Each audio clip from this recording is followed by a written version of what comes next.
I want to talk about how you can become an incredible leader, somebody that will leave a legacy behind, somebody that will have more material success than they know what to do with, somebody that ascends to the highest echelons of life. And I know this because I've been fortunate enough to work with some incredibly successful people, from famous YouTubers to multi-millionaire clients, to even talking to billionaires. And I've observed a lot, many different things at many different echelons of life. And in my line of business, building teams and organizational structure for businesses, I have to be aware of human nature, of psychology, of faith constructs, and even quantum physics, because there is a trifecta of things within our life that we must bring into alignment to accelerate our growth and to ascend. And I will say that anyone you see with incredible material success and high status practices these three things. And to what extent they take these three things seriously will dictate how far they go in life. And I've seen it at every level. I've observed the very thing that is keeping a specific person stuck. I mean, it's my job to diagnose where founders are the biggest bottleneck in their own business. There are three elements that dictate how successful someone will be. And how successful someone will be is directly proportionate to how great a leader they can become. There's a saying, if you want to go fast, go alone. If you want to go far, then go together. And what that means is that a lone wolf will move quick and experience a lot, but it won't be sustainable and it won't build legacy. Whereas a leader, somebody that brings people together to achieve something greater than them all, well, that's somebody that builds real legacy. And they do that by gaining the trust and the loyalty of the people around them. Not through financial incentives or fair bribery, but through their vision, through their ability to see into the future and align everybody else with that vision, to which they all share the same visions of the future and then collectively manifest it. So anybody you see that is successful materially at a high level with high status has understood how to become a leader over an operator. And this is what I see with founders all the time that get stuck. They cannot transition from being the operator to being the founder, to being the leader, So they stay a founder operator because it's safe, it's comfortable, and oftentimes without realizing they're scared to take the responsibility required of them to actually be somebody worth following. And I see it in e-com specifically.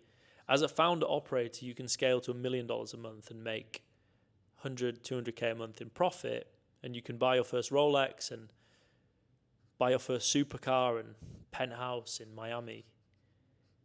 And you get stuck in this trap of complacency because you realize that the money wasn't making you feel alive. It was that feeling of growth. And then you become your worst enemy because you cannot grow beyond a certain point, because you cannot see that in order for you to move past where you're at, you must become a leader over an operator. So how do you become a great leader? How do you become somebody worth following? How do you rise the social and economic echelons of life and rub shoulders with the very greatest people that have walked this earth? How do you become a name that speaks volumes without you being in the room? It's really quite simple.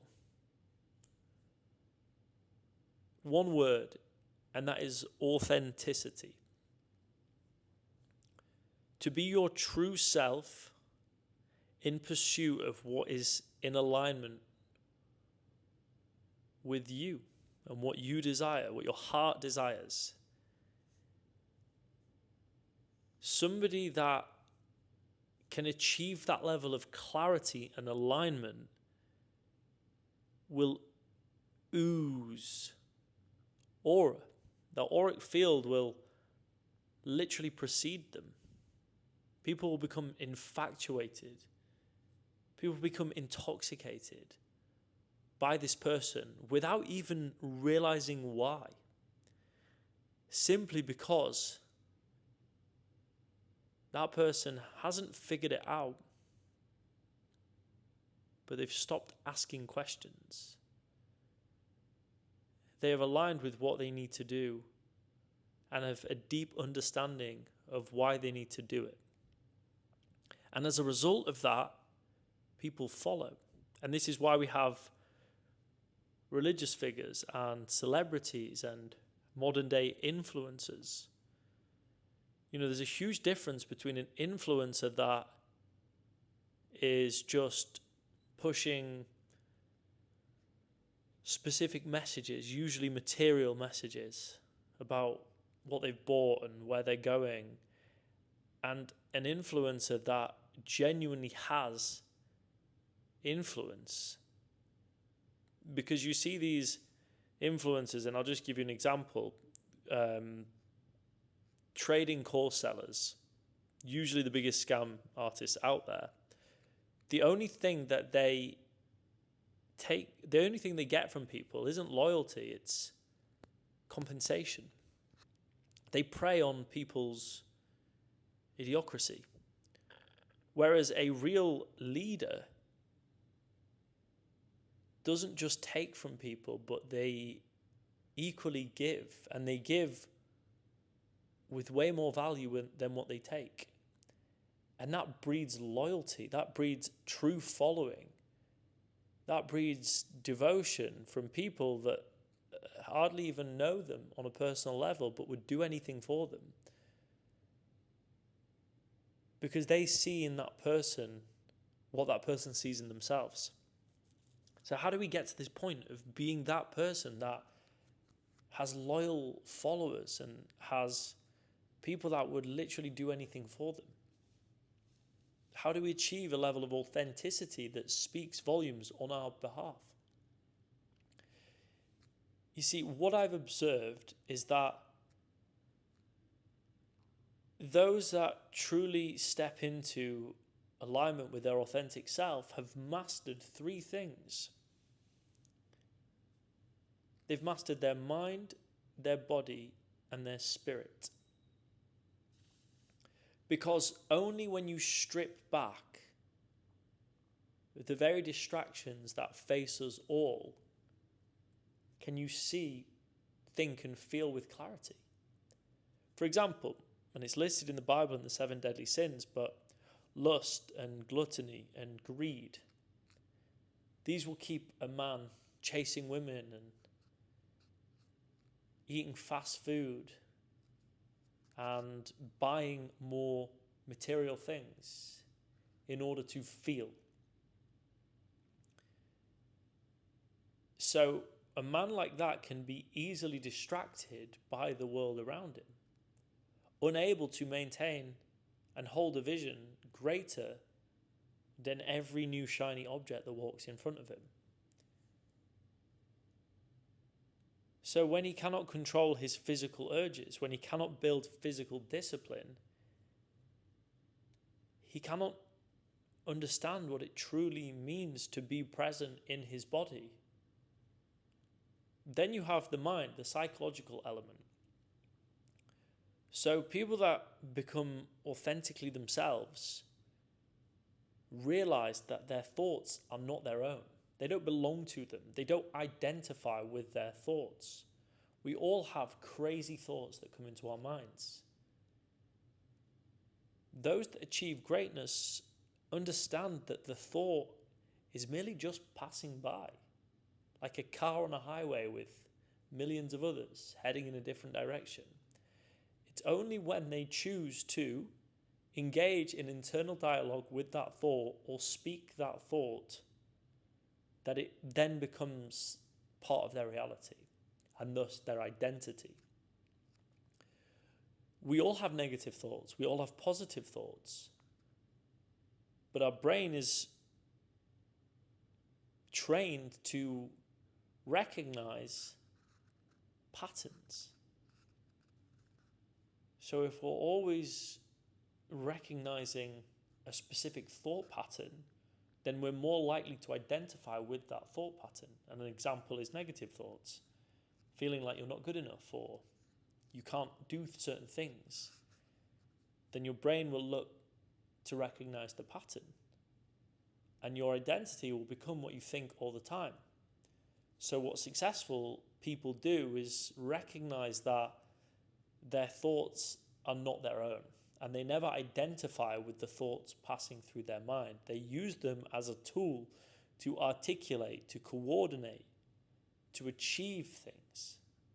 But never do they become what they think. And the third thing is how they feel. The most important of the three, in my opinion, from what I've observed. They understand that their emotions dictate the lens in which they perceive reality. So if you're angry, you will see red. You know the saying, you will see red. When you're angry, your body has a physical reaction to it, you know, adrenaline pumps and various other things, but you're now experiencing life through a specific, very niche lens, which is I want to punch a hole in a wall or in somebody else. Now, you can flip that and you can also be filled with joy. And the worst possible thing could happen. And, you know, let's say you'd won the lottery and you'd won £10 million and the money landed on your bank that day. Nothing, majority of things, would not be able to kill your mood. Your whole perception of life would be based around that experience of getting the $10 million. So unless something equally as shocking, as horrific, that could match the joyful feeling of receiving the $10 million came along, nothing would be able to sway how you felt. So your emotions dictate the lens in which you see the world.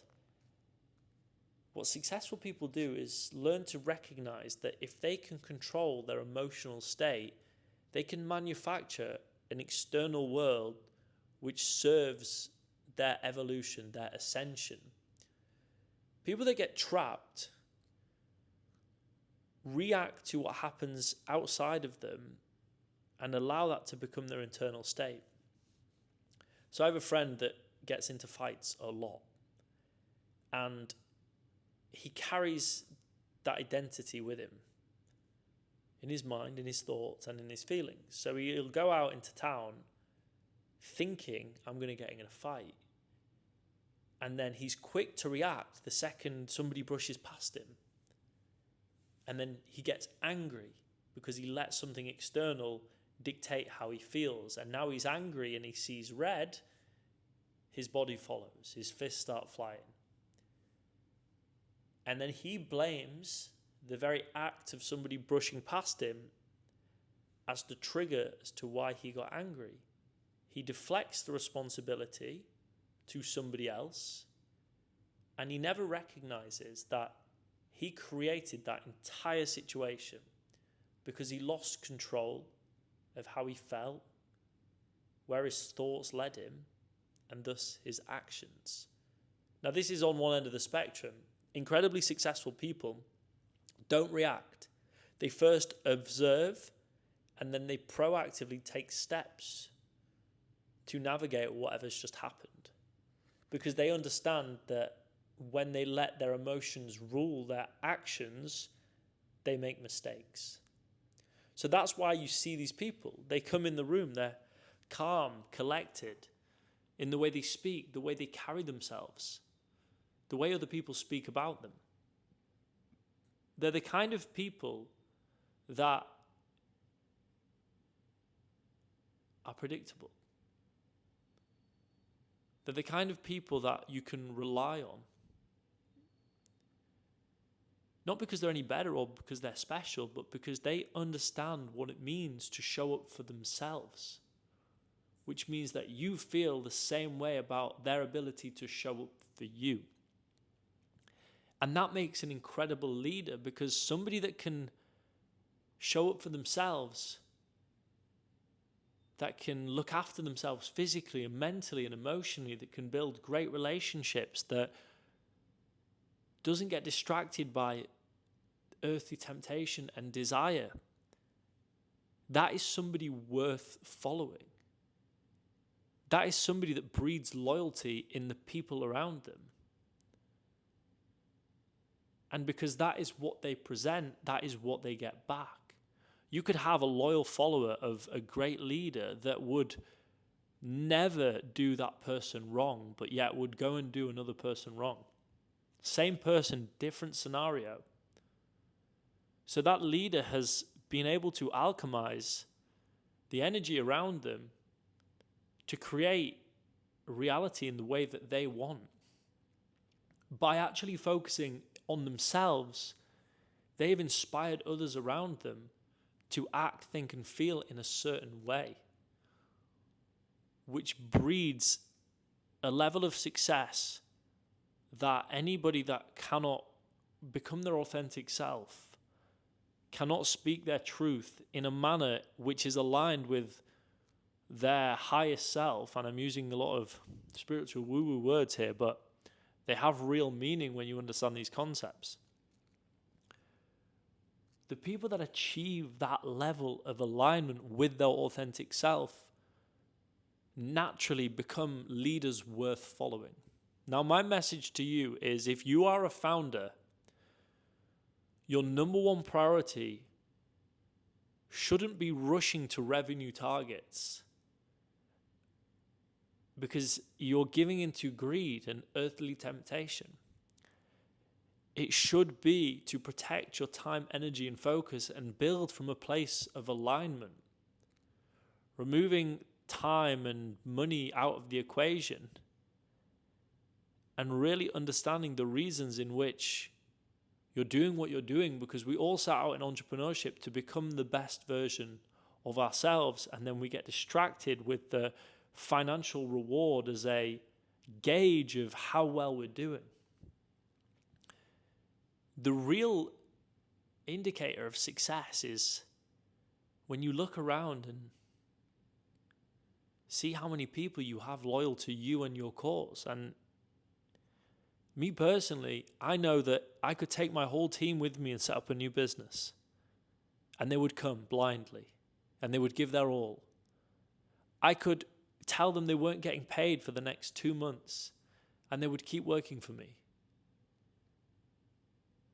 And I don't say that to brag, but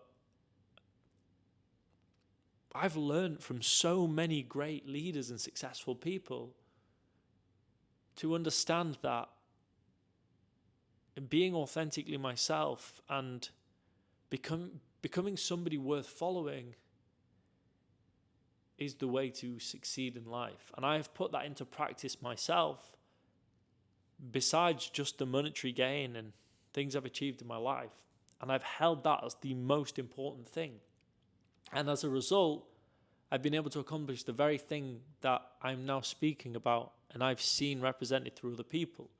Not to that degree, but there is no doubt in my mind that I am on that same path and that same journey. And I'm bringing you the message today clearly to speak from my authentic self about what I've learned, in the hopes that this inspires you as a founder to also do the same.